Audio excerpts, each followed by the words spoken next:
Kembali lagi dengan channel Sahabat Petani Indonesia. Kali ini kita akan membahas mengenai nasib petani selama 1 dekade ini, kenapa terus memburuk.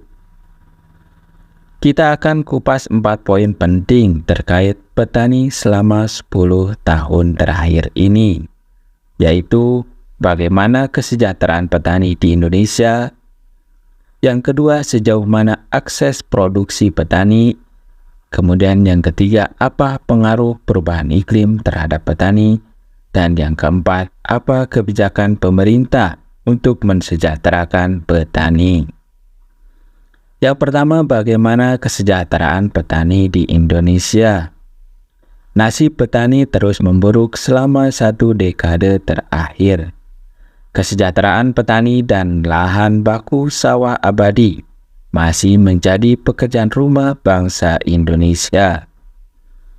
Beberapa indikator menunjukkan komponen vital bagi ketahanan pangan nasional makin rentan di tengah perubahan iklim secara global dan mempengaruhi produktivitas petani. Sebagaimana diberitakan Kompas.id, dalam 1 dekade terakhir, tingkat kesejahteraan petani relatif turun. Berdasarkan hasil sensus pertanian 2023. Hal ini terkait dengan jumlah rumah tangga usaha pertanian atau RTUP.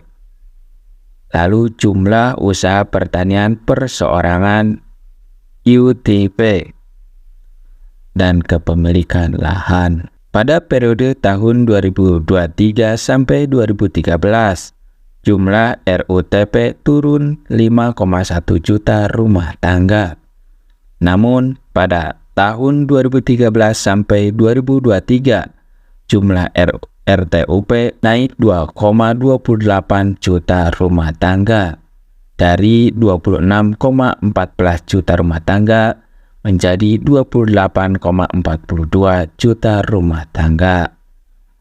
Dalam periode sama, jumlah UTP turun 7,47%, yakni dari 31,71 juta unit menjadi 29,34 juta unit. Terutama pada subsektor jasa pertanian 66,28%, perkebunan 14,82%, dan tanaman pangan 12,28%. Dengan demikian, rasio UTP terhadap RUTP turun dari 1,21 menjadi 1,03, yang berarti diversifikasi usaha petani makin kecil.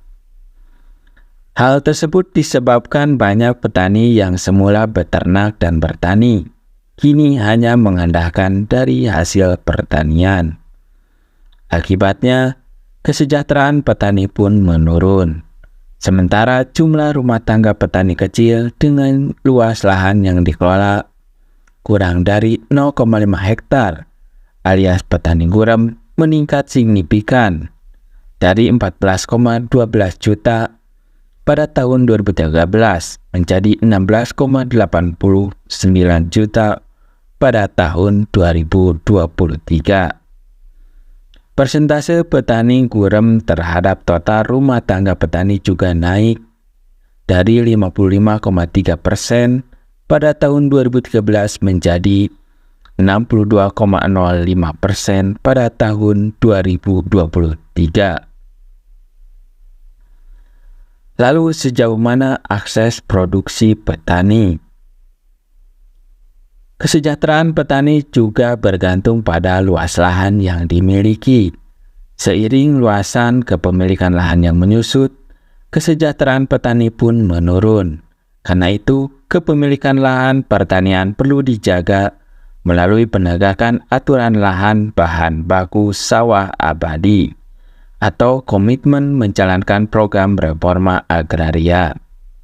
Berdasarkan data Kementerian Agraria dan Tata Ruang atau Badan Pertanahan Nasional tahun 2022, rata laju konversi sawah jadi non-sawah di Indonesia seluas 100.000 sampai 150.000 hektar per tahun. Merujuk data Kementerian Pertanian, ada pengurangan luas sawah dari 8,1 juta hektar pada 2015 menjadi 7,5 juta hektar pada 2019. Salah satu penyebab berkurangnya luas sawah di Indonesia ialah alih fungsi lahan pertanian menjadi lahan non-pertanian.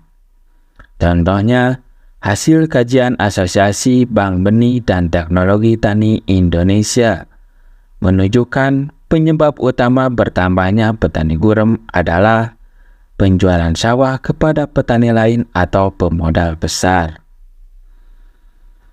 Survei Persepsi Petani Indonesia 2024 secara daring di 24 provinsi dan diskusi terfokus dengan perempuan tani pada September lalu menunjukkan petani tak merasa memperoleh akses pada lahan lebih baik. Inisiatif ini dilakukan Tani dan Nelayan Center IPB University, lalu Koalisi Rakyat untuk Kedaulatan Pangan, lalu Lapor Iklim dan Gerakan Petani Nusantara. Berbagai masalah yang dihadapi petani terkait akses terhadap produksi diperburuk oleh perubahan iklim. Ada 3 program reformasi agraria, yakni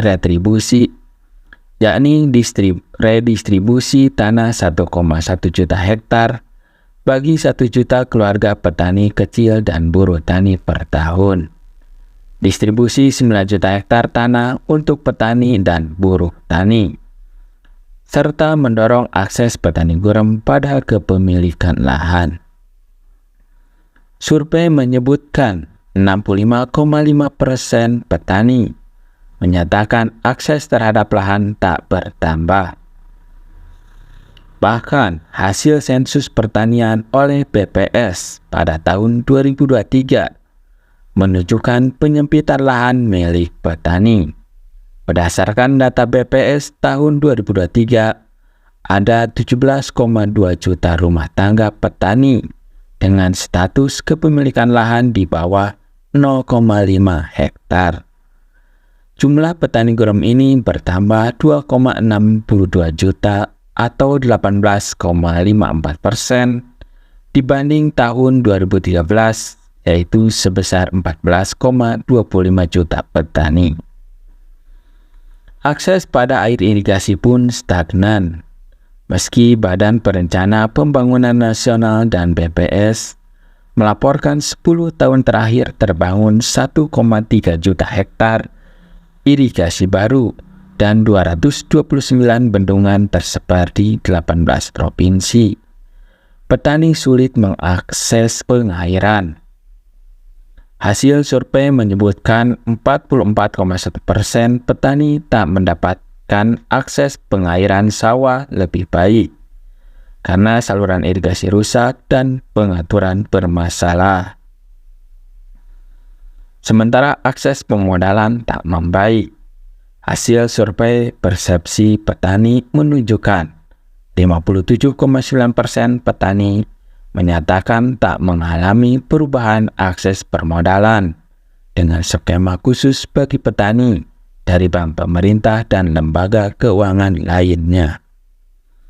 Petani yang mengaku mengalami perbaikan akses permodalan hanya 42,1%. Lalu apa pengaruh perubahan iklim terhadap petani? Berbagai masalah yang dihadapi petani terkait akses terhadap produksi diperburuk oleh perubahan iklim. Survei menemukan 98,7% petani merasakan dampak penguatan perubahan iklim. Dampak tekanan iklim yang paling dirasakan berupa kekeringan yang mencapai 70,7%. Dan musim yang tidak menentu 71,7%. Perubahan iklim ini memperparah kondisi ekonomi petani seiring dengan banyak kejadian penurunan produksi, bahkan gagal panen. Sebanyak 77,6% petani mengaku hasil panennya turun karena perubahan iklim, sedangkan 46,7% menyatakan mereka semakin sering mengalami gagal panen. Di tengah tekanan iklim yang makin intens, para petani merasa tidak mendapatkan dukungan dan pendampingan yang memadai. Sejumlah 45,1% petani yang disurvei merasa tidak banyak mendapatkan penyuluhan. Lalu bagaimana kebijakan untuk meningkatkan kesejahteraan petani?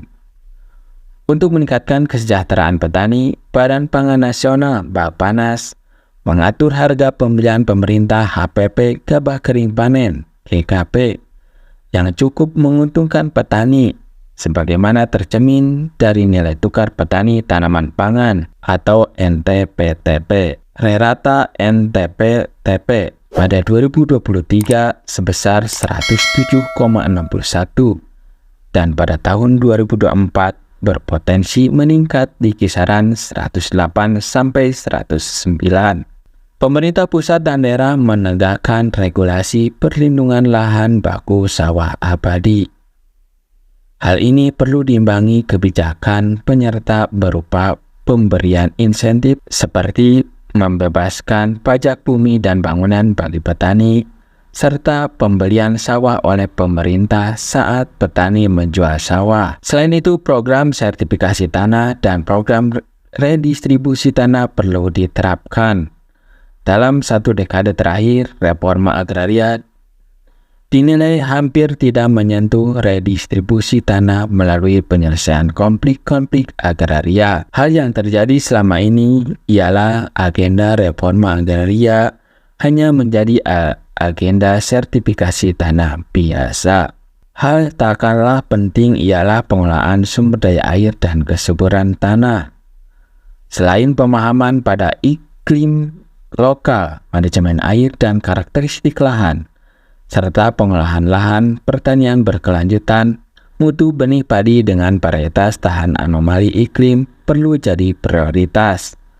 Adaptasi iklim turut jadi kunci peningkatan kesejahteraan petani. Lalu bagaimana evaluasi 10 tahun pemerintahan Presiden Jokowi terkait kebijakan pertanian?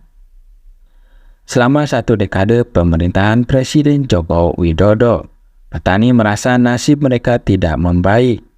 Persoalan laten seperti pupuk langka dan mahal, kualitas benih, akses dan ketersediaan lahan dan air, hingga penyuluhan dan partisipasi petani bahkan makin memburuk.